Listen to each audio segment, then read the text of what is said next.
You ask Tiger to solve. This deals with linear equations with one unknown. The final result is y equals 156/7. Let's solve it step by step. Swap sides. Isolate the y. Multiply both sides by 12.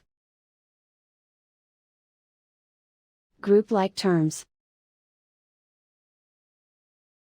Multiply the coefficients. Simplify the fraction. Multiply the fractions. Simplify the arithmetic. And so the final result is y equals 156/7.